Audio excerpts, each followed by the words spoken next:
নমস্কার, সত্যমঙ্গল ইউটিউব চ্যানেলের সমস্ত দর্শক এবং শ্রোতাবৃন্দদের জানাই সুস্বাগতম। আজকে আমরা কথা বলবো শ্রীমৎ স্বামী অদ্ভুতানন্দজি সম্পর্কে। যার সন্ন্যাস নাম স্বামী অদ্ভুতানন্দ, তাকে শ্রী শ্রী ঠাকুর ডাকতেন লাটু বলে, কখনো বা নেটো বা লেটো বলতেন। লাটু মহারাজ শ্রীরামকৃষ্ণের অদ্ভুত সৃষ্টি। যেমন তার নামটি অদ্ভুতানন্দ, সেরকম তার কাজকর্ম, চলন বলন, কথাবার্তা সব কিছুই কিছুটা অদ্ভুত প্রকৃতির ছিল। স্বামী বিবেকানন্দ বলেছিলেন, লাটু যেরূপ পারিপার্শ্বিক অবস্থার মধ্য হইতে আসিয়া অল্প দিনের মধ্যে আধ্যাত্মিক জগতে যতটা উন্নতি লাভ করিয়াছে, আর আমরা যে অবস্থা হইতে যতটা উন্নতি লাভ করিয়াছি, এই উভয়ের মধ্যে তুলনা করলে দেখা যায় যে সে আমাদের অপেক্ষা অনেক বড়। আমরা সকলেই উচ্চ বংশজাত এবং লেখাপড়া শিখিয়া মার্জিত বুদ্ধি লইয়া ঠাকুরের নিকট আসিয়াছিলাম। লাটু কিন্তু সম্পূর্ণ নিরক্ষর। আমরা ধ্যান ধারণা ভালো না লাগিলে পড়াশোনা করিয়া মনের সে ভাব দূর করিতে পারিতাম।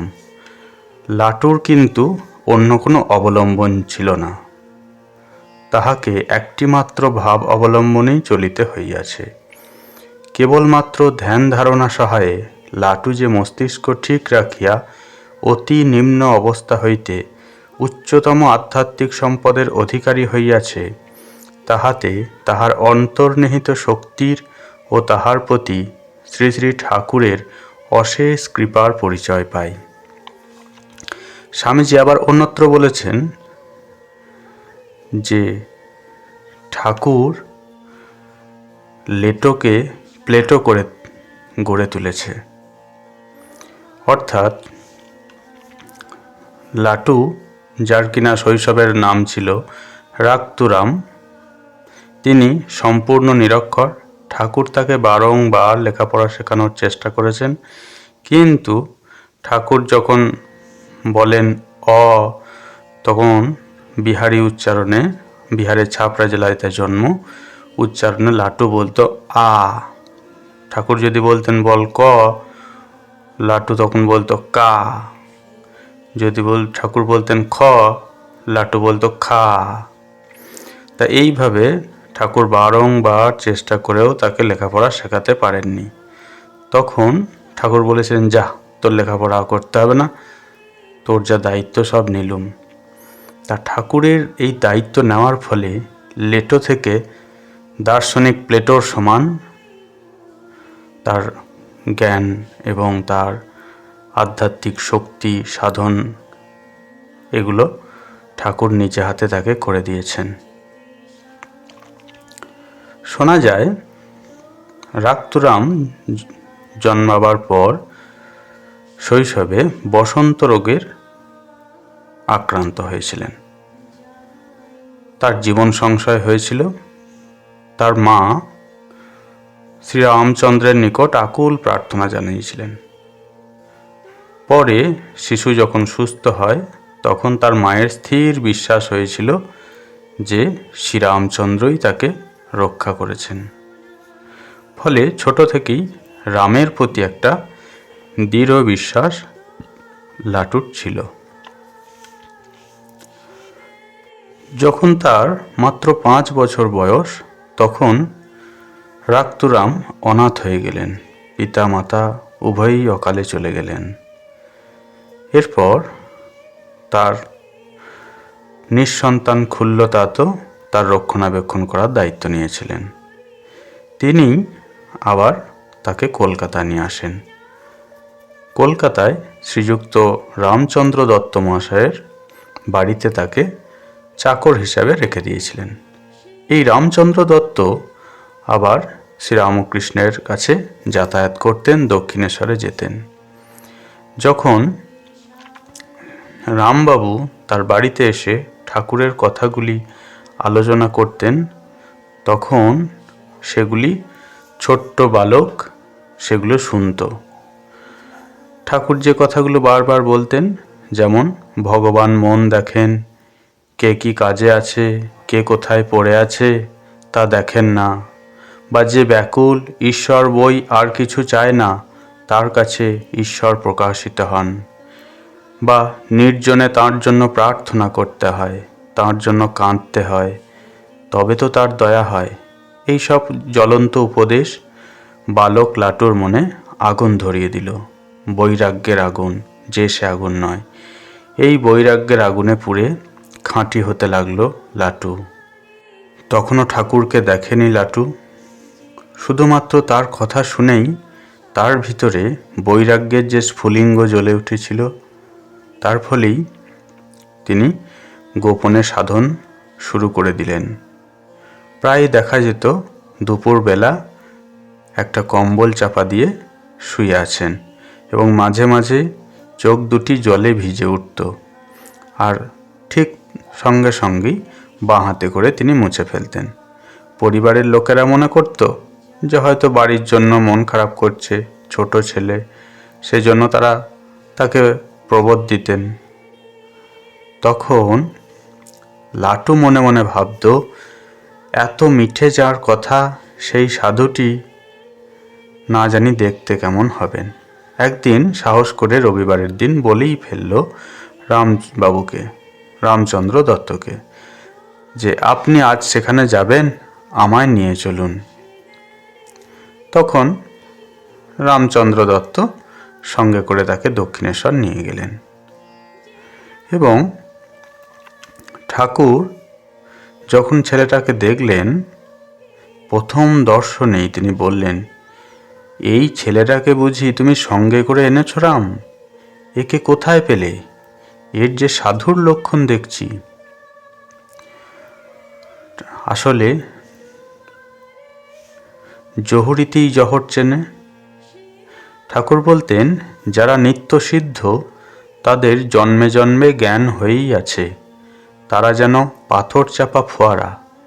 মিস্ত্রি এখানে সেখানে ওস্কাতে ওস্কাতে যেই এক জায়গায় চাপটা সরিয়ে দেয়, অমনি ফোয়ারার মুখ থেকে ফরফর করে জল বেরোতে থাকে। এই কথা বলতে বলতে হঠাৎ ঠাকুর লাটুকে স্পর্শ করে দিলেন। সঙ্গে সঙ্গে লাটুর রোমাঞ্চ হলো, তার ঠোঁট দুটো ঘন ঘন কেঁপে উঠল, দরদর ধারে চোখের জল গড়িয়ে পড়তে লাগলো গাল বেয়ে।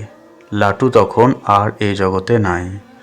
অনেকক্ষণ পরে ঠাকুর আবার তাকে স্পর্শ করলেন। লাটুর ভাব সংবরণ হলো। এই যে প্রথম দর্শন, এই প্রথম দর্শনেই ঠাকুর লাটুর ভূত ভবিষ্যৎ সমস্ত কিছু বদলে দিলেন। আর রামচন্দ্র দত্তকে বললেন, রাম, এখানে ওকে মাঝে মাঝে পাঠিও। আর লাটুকে বললেন, ওরে আসিস, এখানে মাঝে মাঝে আসবি জানিস। এরপর লাটু সুযোগ খুঁজতে থাকে, যে কোনো কাজে রামবাবুর হয়তো ফল মিষ্টান্ন পাঠাতে হবে কিংবা ফুলের মালা। লাটু উদ্গ্রীব হয়ে থাকে যে কখন আবার দক্ষিণেশ্বরে যেতে পারবে।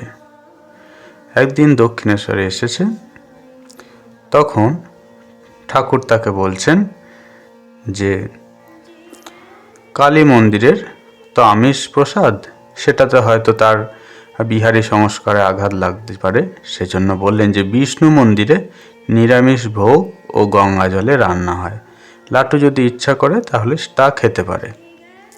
লাটু অত শত না বুঝে সরলভাবে বলল, আপনি যা পাবেন আমি তাই খাবো, আমি তো আপনার প্রসাদ পাবো, তাছাড়া আর কিছু খাবো না। ঠাকুর এটা শুনে হাসতে হাসতে রামলাল দাদাকে বললেন, শালা কেমন চালাক দেখছিস, আমি যা পাবো শালা তাতেই ভাগ বসাতে চায়। যাই হোক, সারাটা দিন দক্ষিণেশ্বরে থাকার পর ঠাকুর তাকে মনে করিয়ে দিলেন বাড়ি যাওয়ার কথা। তবে তার মনে পড়ল, আসলে ঠাকুরের সংস্পর্শে অন্য এক জগতে চলে যেত লাটু। এই সময় শ্রী শ্রী ঠাকুর কামারপুকুর চলে গিয়েছিলেন 8 মাসের জন্য। তখন লাটু মহারাজের খুব সমস্যা হতো। তিনি ঠাকুরকে দেখতে না পেয়ে অধীর আগ্রহে কখনো কখনো দক্ষিণেশ্বরে এসে বসে থাকতেন, গঙ্গার তীরে ঘুরে বেড়াতেন আর চোখের জলে ভেসে যেত। বলতেন, পরমহংস মহাশয়, আপনি কোথায়? আমি আপনাকে দেখতে পাচ্ছি না। এরকম একদিন হয়েছে, রামলাল দাদা এই ঘটনাটির সাক্ষী। তিনি যেন ভাবচক্ষে ঠাকুরকে দেখতে পেয়ে সেখানে সাষ্টাঙ্গে প্রণিপাত করছেন। প্রণাম করে উঠে তখন বলছেন যে, ঠাকুর আপনি কোথায়? পরমহংসদেব আপনি কোথায়? এই তো ছিলেন, যেই প্রণাম করেছে আর দেখতে পাচ্ছি না। এই ঘটনাটি রামলাল দাদার সামনে হয়েছিল, অথচ ঠাকুর তখন কামারপুকুরে। অর্থাৎ লাটুর এই তীব্র ব্যাকুলতার জন্য ঠাকুর সূক্ষ্ম শরীরে লাটু মহারাজকে দক্ষিণেশ্বরে এসে দেখা দিয়েছিলেন। এরপরে একসময় দত্তগৃহে জ্ঞানানন্দ অবধূত টাইফয়েড রোগে আক্রান্ত হওয়ায় রামবাবু লাটুকে ওই অবধূতের সেবা করতে বললেন। লাটু সানন্দে ওই কাজ নিলেন। তখন অবধূতের মুহুর্মুহু ভাব হতো এবং তাকে নাম শোনাতে হতো। ফলে রোগীর সেবা করতে গিয়ে লাটুকে অবিরাম নাম উচ্চারণ করতে হতো। অবধূতের সেবায় 4টি মাস একটানা সেবা করে গেছেন। মহাপ্রভু শ্রীচৈতন্যের জীবনের সঙ্গে সঙ্গে পরিচিত হয়ে গিয়েছিলেন এই সময়। তখন রামবাবু সন্ধ্যাবেলায় অবধূতকে শ্রীচৈতন্য চরিতামৃত শোনাতেন এবং মাঝে মাঝে ঠাকুরের উক্তি ও গল্প অবলম্বনে কঠিন অংশগুলিকে সহজ ও হৃদয়গ্রাহী করে তুলতেন। আর লাটুর লাভ হতো, লাটু নিজে লেখাপড়া না জানলেও সেইগুলি শুনে শুনে তার মনে গভীর ভাবাবেগের সৃষ্টি হতো। এক সময় রামকৃষ্ণদেব ফিরে এলেন কামারপুকুর থেকে। লাটু ও ঠাকুরের দর্শনে এসছে, কিন্তু কান্নাকাটি করছে যে আর সে রামবাবুর বাড়িতে ফেরত যাবে না। তখন নিরুপায় হয়ে ঠাকুর রামবাবুকে বললেন, দেখো রাম, এই ছেলেটিকে তুমি আমার কাছে রেখে দাও। ছেলেটি বড় শুদ্ধ সত্য আর এখানে থাকতেও ভালোবাসে। তারপর তিনি লাটুকে নিজের কাছে রেখে দিলেন এবং তাকে সাধন ভজন ইত্যাদি শেখাতে থাকলেন। ঠাকুর বলতেন, লাটুকে বলতেন, দেখ, দিল সাফ রাখবি আর গর্দা ঢুকতে দিবি না। অহংকারের ব্যাপারকে তিনি গর্দা বলতেন। অহংকারী মানুষ সব দিকে জড়িয়ে পড়ে। আমরা যে ঠাকুরের উপদেশ শুনি যে বড়লোকের ঘরের দাসী যেমন করে সমস্ত কাজ করে এবং তার মালিকের ছেলেকেই নিজের ছেলে বলে আদর করে, কিন্তু সে খুব ভালো করে জানে যে তার নিজের ছেলে নিজের বাড়িতে আছে, এরা তার মোটেই আপন নয়। ঠিক সেইভাবে ঈশ্বরকে একমাত্র আপনার জ্ঞান করতে হবে। এই যে উপদেশটি, এটি লাটু মহারাজকেই সরাসরি বলেছিলেন। লাটু মহারাজ একদিন গঙ্গার ধারে ধ্যান করছেন। এদিকে মা সারদা দেবী তখন নহবতে আটা মাখছেন, কারণ অনেক ভক্তরা সেখানে রাত্রে খেয়ে যাবেন। ঠাকুর তখন বলছেন, ওরে লেটো, তুই যার ধ্যান করছিস সে ওখানে আটা মাখার লোক পাচ্ছে না, তুই নহবতে যা। এবং তিনি নিজে নহবতে গিয়ে সারদা দেবীকে বললেন, দেখো, এই ছেলেটি বড় শুদ্ধ সত্য, তুমি একে কাছে রেখে দাও, যে কোনো দরকারে একে তুমি কাজে লাগাবে। তো লাটুর তখন আরও আনন্দ। এতদিন তিনি শুধু ঠাকুরের স্নেহ পেয়েছেন, এখন থেকে তিনি মায়েরও স্নেহ পেতে শুরু করল। লাটু মহারাজের একটা অদ্ভুত স্বভাব ছিল। দক্ষিণেশ্বরে থাকাকালীন তিনি ঘুম থেকে উঠে আগে শ্রী শ্রী ঠাকুরের শ্রীমুখ দর্শন করতেন, তারপর অন্য কিছু দেখতেন। একদিন লাটু মহারাজ সকালবেলায় উঠেছেন, কিন্তু তখন আওয়াজ শুনে বুঝছেন যে ঠাকুর সেখানে নেই। তখন তিনি চোখ বন্ধ করে বাইরে এসে খুঁজছেন, পরমহংস মহাশয় আপনি কোথায়? আমি আপনাকে দেখতে পাচ্ছি না। আপনি আসুন, আপনাকে দেখে আমি চোখ খুলব। এই জিনিসটি নিয়ে পরবর্তীকালে তার গুরু ভাইরা খুব হাসি ঠাট্টা করত। কিন্তু এই যে নিষ্ঠা, যে প্রত্যেক দিন সকালে উঠে আমরা ঠাকুরের শ্রীমুখ দেখব, তারপর আমাদের দিন শুরু করব, এই ভাবটি আমরা লাটু মহারাজের কাছ থেকে শিখতে পারি। সবাই রাখাল, নরেন, শরৎ, শশী, নিরঞ্জন, সারদা প্রসন্ন এদের মতো বিদ্যাবান, বুদ্ধিবান, জ্ঞানবান যে হবে তার তো মানে নেই। কিন্তু আমাদের কাছে লাটু মহারাজ আদর্শ স্থানীয়। বিদ্যা নাই, শিক্ষা নাই, অথচ শুধুমাত্র ভক্তি এবং সেবাকে সম্বল করে তিনি আধ্যাত্মিকতার শিখরে উঠেছেন।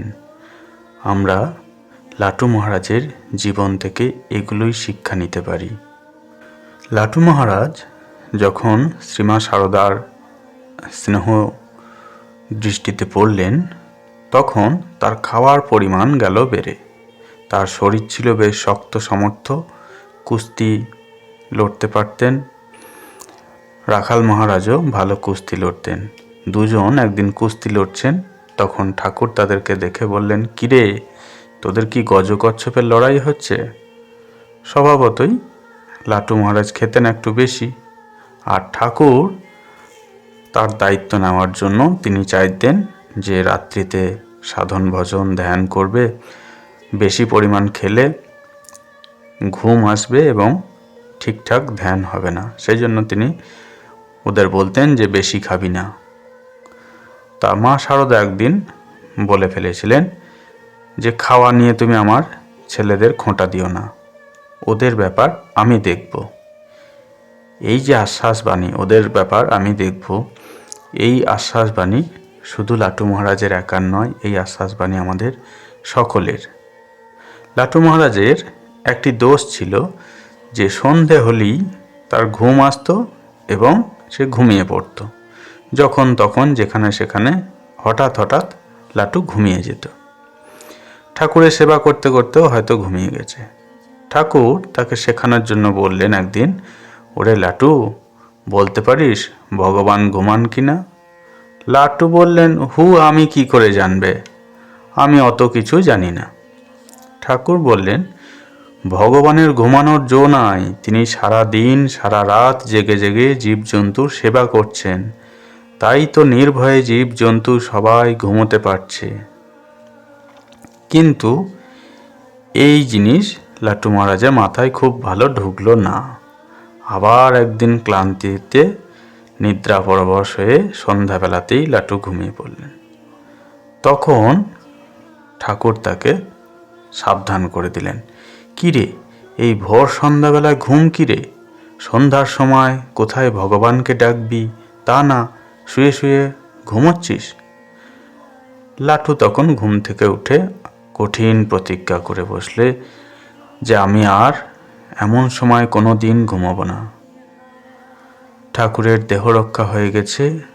তখন লাটু মহারাজ সারা রাত্রি জেগে জপ করত এবং তার এই মালা ঘুরি ঘুরি জপ করার জন্য অল্প একটু শব্দ হতো। তা সেই বরানগরের মঠ বাড়িতে যখন লাটু মহারাজ জপ করতেন, সেই শব্দে অনেকে ভাবত যে ঘরে হয়তো ইঁদুরে বা বেড়াল আওয়াজ করছে। একদিন শরৎ মহারাজ দেখে বলছে, না না, ওর লেটোটা জপ করছে। তা এই রকম নিষ্ঠা এবং সন্ধেবেলায় আমরা যে যেখানেই থাকি না কেন, সন্ধেবেলায় ঠাকুরকে যে স্মরণ করা উচিত, সেই জিনিস ঠাকুর লাটু মহারাজের মাধ্যমে আমাদের সকলকে জানিয়ে দিয়েছেন। ঠাকুর যখন অসুস্থ হয়ে পড়লেন, তখন লাটু মহারাজ ঠাকুরের যা সেবা করেছেন সেই সেবা কোনো সময় ভোলার নয়। অনেকেই হয়তো তার ওষুধ, তার পথ্য, তার অন্যান্য খরচ ইত্যাদি যোগান দিয়েছে, কিন্তু লাটুর মতো এভাবে করতে পারেনি। যখন ডাক্তাররা বলে গেলেন যে বারবার শৌচের জন্য বাইরে বেরোলে ঠাকুরের অসুবিধা হবে, তখন ঠাকুর ঘরের ভিতরেই ঠাকুরকে শৌচ করাতেন, পরিষ্কার করিয়ে দিতেন। এই সব কাজগুলি লাটু মহারাজ করিয়ে দিতেন। লাটু মহারাজের ভাব সমাধি হওয়ার অনেকগুলি ঘটনা আছে। একদিন ব্রাহ্ম মুহূর্তে সকলকে ধ্যানে বসিয়ে ঠাকুর গান ধরলেন, জাগমা কুলকুণ্ডলিনী ইত্যাদি। হঠাৎ লাটু উহু রবে চিৎকার করে উঠলেন। শুনে সঙ্গে সঙ্গে ঠাকুর তার দুই কাঁধে হাত দিয়ে চেপে ধরলেন। ঠাকুর গান গেয়েই চলেছেন। এদিকে লাটু মহারাজের আর হুঁশ নেই, গভীর ভাব সমাধিতে ডুবে গেছে। আর একদিন লাটু শিব মন্দিরে ধ্যান করতে গিয়েছেন। কিছুক্ষণ পরেই তিনি ভাব সমাধিতে ডুবে গেলেন। বিকাল হয়ে গেল, তখনও তার হুঁশ ফিরছে না। তখন ঠাকুর শিব মন্দিরে গেলেন এবং পাখা নিয়ে বাতাস করতে থাকলেন। আস্তে আস্তে লাটুর শরীর কেঁপে উঠল এবং ঠাকুর তখন বললেন, ওরে বেলা যে গড়িয়ে এলো, সন্ধে টন্ধে সাজাবি কখন? ঠাকুরের কথা শুনে ধ্যানোত্থিত লাটু মহারাজ ঠাকুরকে দেখে অপ্রতিভ হয়ে পড়লেন এবং অপরাধীর মতো জানালেন, শিবের দিকে দৃষ্টি নিবন্ধ রাখতে রাখতে তার সামনে একটা জ্যোতি আবির্ভূত হয়। ওই জ্যোতিতে সমস্ত ঘর ভর্তি হয়ে যায়। এরপর আর তার কিছু মনে নেই। ঠাকুর বললেন, বেশ বেশ, এরকম আরও কত দেখবি। এ বলে তাকে জল খাইয়ে দিলেন। আর একদিন লাটু ধ্যান করতে গিয়ে অল্প পরেই মাটিতে মুখ গুঁজিয়ে গোঁ গোঁ শব্দ করতে লাগলেন। অল্পক্ষণ পরেই ঠাকুর এসে তাকে চিৎ করে শুইয়ে দিলেন এবং বুকে ডলে ডলে সহজ অবস্থায় আনলেন। তারপর বললেন, চুপ কর শালা, চুপ কর, তুই বুঝি আজ মা কালীকে দেখেছিস? আর একদিন গভীর রাতে ত্যাগী সন্তানদের ধ্যানের জন্য বিভিন্ন জায়গায় পাঠিয়ে দিলেন। ধ্যানের শেষে লাটু বেলতলা থেকে ফিরলে তিনি বললেন, আজ লেটোর পুনর্জন্ম হয়েছে। একবার লাটু পঞ্চবটিতে ধ্যানে ডুবে আছেন। ঠাকুর বিষ্ণু ঘরের পুরোহিতকে দিয়ে লাটুকে ডেকে পাঠালেন, কিন্তু লাটু নিশ্চল নিথর। নরেন্দ্রনাথ সেখানে গিয়ে একটা ছোট্ট কাঠের টুকরো নিয়ে গাছের ডালে জোরে মারতে লাগলেন। সেই আওয়াজেও কিন্তু লাটু ভ্রূক্ষেপহীন। শেষে ঠাকুর গেলেন এবং নরেনকে ওরকম করতে বারণ করলেন। এইভাবে লাটু সারা রাত ধ্যান করে কাটাতেন এবং দিনেরও তার রেস চলত। ঠাকুর সেই সময় বলেছিলেন, লেটো চড়েই আছে, ক্রমে লীন হওয়ার জো। ঠাকুরের তখন খুব শরীর খারাপ, কাশীপুরে আছেন। লাটু ঠাকুরের গায়ে হাতে পায়ে হাত বুলোচ্ছেন। হঠাৎ মাথায় হাত বুলাতে বুলাতে লাটুর হাত থেমে গেল, দেহ স্থির হয়ে গেল, চোখ নিস্পন্দ। দু চারবার ডেকে বা গায়ে হাত দিয়েও সাড়া পাওয়া গেল না। পরে কি হয়েছিল জিজ্ঞাসা করাতে লাটু মহারাজ বলেছিলেন, ওনার মাথায় যখন হাত বুলোচ্ছিলাম তখন আমার সামনে সেই মুল্লুক খুলে গেল। সেই মুল্লুকে যা দেখেছি তা চোখ ধরতে পারেনি, যা সাধন করেছি তা জীব নিতে পারেনি। অর্থাৎ ব্রহ্ম অনুভূতি হয়েছিল তার। শিকাগো থেকে ফিরে যখন নরেন্দ্রনাথ স্বামী বিবেকানন্দ হলেন এবং বেলুড় মঠ প্রতিষ্ঠা হলো, তখন নতুন নতুন যুবক ছেলেরা যখন সঙ্ঘে যোগ দিতে এলো, তাদেরকে নিয়ম কানুনে অভ্যস্ত করে তোলার জন্য স্বামী বিবেকানন্দ একটু কঠোরতা অবলম্বন করেছিলেন। কটা সময় উঠতে হবে, কটা সময় ধ্যান করতে হবে, কখন আরতিতে যোগ দিতে হবে, কখন খাওয়ার ঘন্টা পড়বে, এরকমভাবে সমস্ত কিছু তিনি নির্দেশ দিয়েছিলেন। তা সেই সব দেখে লাট্টু মহারাজ তার কাপড়ের পুঁটুলি বেঁধে তিনি মঠ ছেড়ে বেরিয়ে যাচ্ছেন। তা সেই দেখে স্বামীজি বলছেন, তুমি কোথায় যাচ্ছ? তা লাট্টু মহারাজ বলছেন যে তোর ওই রকম ঘন্টা ধরা স্বভাব আমার নাই। এই ঘন্টা পড়বে আর ঠিক সেই সময় আমাকে ধ্যানে বসতে হবে, ঘন্টা পড়বে আর ঠিক সেই সময় আমাকে ঘুম থেকে উঠতে হবে, অত নিয়ম কানুন আমি মানতে পারবে না, একবার সাপ জানিয়ে দিলেন। তা তখন স্বামীজি তখন বোঝালেন যে না, তোমার জন্য ওইসব নিয়মকানুন নয়, এইসব নিয়মকানুন শুধুমাত্র নতুন ছেলে যারা আসছে, যারা ব্রহ্মচর্য পালন করবে তাদের জন্য। নিয়মকানুনের শাসনে না বেঁধে রাখলে একটি সংঘকে দীর্ঘস্থায়ী রূপ দেওয়া যাবে না।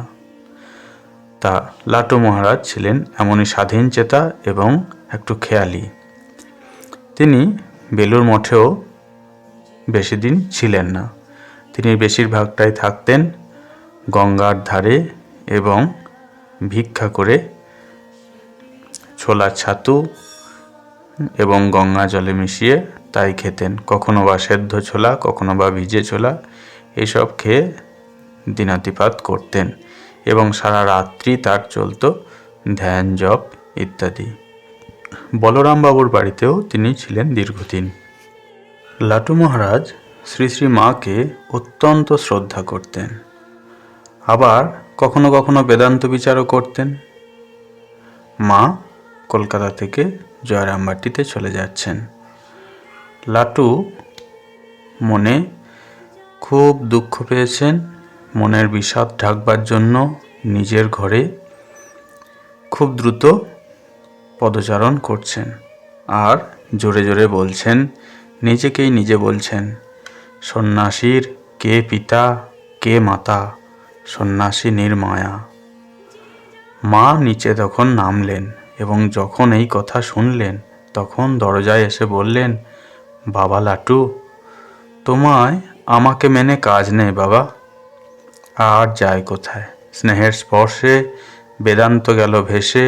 লাট্টু মায়ের পায়ের তলায় লুটিয়ে পড়ে কাঁদতে লাগলেন। মাও তখন অশ্রুসিক্তা। মায়ের চোখে জল দেখে লাট্টু আবার তাকে প্রবোধ দিতে লাগলেন, বাপের ঘরে যাচ্ছ মা, কাঁদতে কি আছে? এই বলে নিজে হাতে মায়ের চোখের জল মুছিয়ে দিলেন। মায়ের সম্বন্ধে লাট্টু একদিন বলেছিলেন, মাকে মানা কি সহজ কথা রে, তিনি যে স্বয়ং লক্ষ্মী। বালকের মতো সরলতা থাকার জন্য লাট্টু মহারাজ কারোর দেহত্যাগ দেখতে পারতেন না। যখন স্বামীজি দেহত্যাগ করলেন তখনও তিনি স্বামীজির সেই অবস্থায় দেখতে পারেননি। এত কষ্ট পেয়েছিলেন, তিনি কথাই বন্ধ করে দিয়েছিলেন। 3টে দিন কারোর সাথে কোনো কথা বলেননি। গিরিশবাবু যখন দেহত্যাগ করেন একই রকমভাবে তিনি কিন্তু দেখতে যাননি। অনেক পীড়াপিড়ি করলে বলেছিলেন, দেখো গিরিশের কষ্ট আমি দেখতে পারি না। তার অনুরাগ এত গভীর ছিল গুরু ভাইদের প্রতি যে কারোর কষ্ট তিনি সহ্য করতে পারতেন না। লাট্টু মহারাজ তার জীবনের শেষ দিনগুলি কাটিয়েছিলেন কাশীতে বাবা বিশ্বনাথ আর মা অন্নপূর্ণার কাছে। তিনি বলতেন, জীবের দুঃখে দুঃখিত হয়ে বিশ্বনাথ আর অন্নপূর্ণা এখানে বিরাজ করছেন, তাদের ছেড়ে আমি কোথাও যাব না। কাশীতে লাট্টু মহারাজকে প্রতিদিন বহু ভক্তের বিভিন্ন আধ্যাত্মিক অভাব মেটাতে হতো। নিরক্ষর তার মুখে অবিরাম উচ্চ ধর্মতত্ত্ব শোনার জন্য বহু শিক্ষিত লোকও মন্ত্রমুগ্ধের মতো তার পায়ের কাছে বসে থাকতেন। তার এই সময়ের উপদেশগুলো সংগ্রহ করে সৎকথা নামে গ্রন্থ আছে। ওই গ্রন্থে দেখা যায় তার যে গভীর অনুভূতি এবং অপরকে অনুপ্রেরণা যোগানোর অদ্ভুত ক্ষমতা তার। শেষ বয়সে তার দেহে বহুমূত্র রোগ দেখা দিয়েছিল।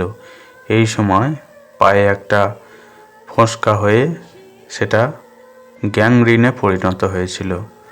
অস্ত্রোপচার করা হলো, কিন্তু তারপরেও দেখা যায় সেরে উঠল না। শেষ 4 দিনে প্রত্যেক দিন তার দেহে 2-3 বার করে অস্ত্রোপচার করা হয়। কিন্তু কি অপূর্ব তিতিক্ষা! দেখে মনে হতো না যে তিনি যন্ত্রণা ভোগ করছেন। 1920 খ্রিস্টাব্দের 24 এপ্রিল তিনি মহাসমাধিতে দেহরক্ষা করলেন। স্বামী তুরীয়ানন্দজি তার এই দেহরক্ষার সংবাদ একটা চিঠিতে লিখেছিলেন যে তাকে বসিয়ে যখন পূজা করা হয় তখনকার মুখের ভাব যে কি সুন্দর দেখিয়াছিল তাহা লিখিয়া জানানো যায় না। এমন শান্ত, সকরুণ, আনন্দময় দৃষ্টি আমরা আর আগে কখনো দেখি নাই। লাটু মহারাজের সমগ্র জীবন আমরা আলোচনা করলে দেখতে পাই যে শুধুমাত্র গুরুকে সেবা করে গুরুর আশীর্বাদে তার উপদেশ মতো নিজের জীবনকে ধ্যানের মাধ্যমে, সাধনার মাধ্যমে কিভাবে অত্যন্ত উচ্চে নিয়ে গেছেন। আধ্যাত্মিক রাজ্যে পার্থিব লেখাপড়ার না থাকলেও কোনো অসুবিধা হয় না, নিরক্ষরেরও কোনো অসুবিধা হয় না। এটি আমাদের কাছে একটি জ্বলন্ত প্রমাণ। আগামী 1 ফেব্রুয়ারি স্বামী অদ্ভুতানন্দজির পুণ্য জন্মতিথিতে আমাদের শ্রদ্ধার্ঘ্য নিবেদন করি এই আলোচনার মাধ্যমে। নমস্কার।